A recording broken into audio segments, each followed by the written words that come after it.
छोटी रेखा ऊपर है, यानी ये छोटी रेखा है, ये छोटी रेखा है और ये बड़ी रेखा है। यदि छोटी रेखा ऊपर है तो विवाह 30 से 33 वर्ष के बीच में होगा। ये छोटी रेखा ऊपर है और बड़ी रेखा नीचे है। यदि छोटी रेखा ऊपर से तथा बड़ी रेखा यहाँ, छोटी रेखा ये ऊपर हो, बड़ी रेखा ये नीचे हो, मस्तिष्क रेखा और जीवन मस्तिष्क रेखा है। ये जीवन रेखा है और ये मस्तिष्क रेखा है। इन दोनों के बीच में यदि ये गैप हो, ठीक है, और बड़ी वाली जो रेखा है बुध के मूल के आसपास हो, यानी ये इस तरीके से ये रेखाएं हो, ये छोटी रेखा हो और बड़ी रेखा ये बुध का पर्वत होता है, ये पूरा बुध का पर्वत है और ये जो बड़ी रेखा है ये बुध के पर्वत के आसपास है। तो ऐसे में विवाह 36 से 43वें वर्ष के बीच होगा, हो सकता है नहीं भी हो। ऐसे लोग सामान्यतः बुध की उंगली, अब हृदय रेखा कौन सी होती है, ये ऐसे होती है, ये वाली हृदय रेखा होती है, यहाँ से निकलती है ऊपर की ओर चली जाती है, ठीक है। ये मस्तिष्क रेखा हो गई और ये, ठीक है, ये मोटी मोटी 3 रेखाएं बता दी।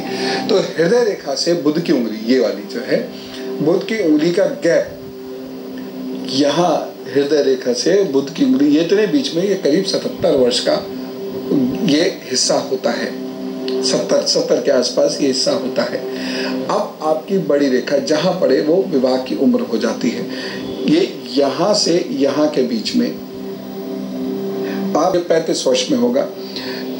विवाह की रेखा यहां पड़ी हुई, यानी जितनी नीचे होती चली जाएगी विवाह की रेखा, वहां गैप विवाह उतना ही जल्दी होता चला जाएगा। ऐसे मान लीजिए यहाँ यदि है विवाह की रेखा, ये यदि ये आ रही है तो ये करीबन 26-27 तक विवाह दे देगी और ये जैसे जैसे ऊपर की ओर बढ़ती चली जाएगी विवाह की उम्र बढ़ती चली जाएगी। यहाँ यदि विवाह है तो 40+ में ही जाकर विवाह होगा।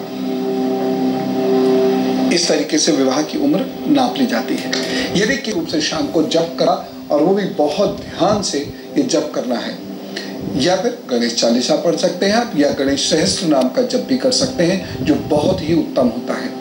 और हर बुधवार गरीब बच्चों को लड्डू बांटना जरूरी है, ऐसे लड़कों को जिनका विवाह कई बार तय होता है और छूट जाता है। यदि किसी के भी देर से विवाहित होते हैं, वो बताए हैं, तो जब भी विवाह होने के लक्षण देर से हैं तो ऐसे लोगों को केला नहीं खाना चाहिए तथा या तो केले के पत्ते पर भोजन करना चाहिए बृहस्पतिवार को, या केले के पेड़ को बृहस्पतिवार को जरूर सींचना चाहिए। किसी की बात बनती हो फिर बिगड़ जाती हो, फिर बनती हो फिर बिगड़ जाती हो, तो ऐसे लोग शनिवार को जटा वाला नारियल बहते हुए जल में प्रवाहित कर दें। प्रवाहित कैसे करते हैं ये देखिए, समझकर पहनना चाहिए। यदि 7वें भाव में किसी का वक्री बृहस्पति है और कुंभ का बृहस्पति है तो पुखराज पहनने के बाद तो विवाह होने से रहा, और किसी कारण हो भी गया तो इतना झगड़ा होगा घर थिएटर बनकर रह जाएगा। जिन लड़कों का विवाह नहीं हो रहा है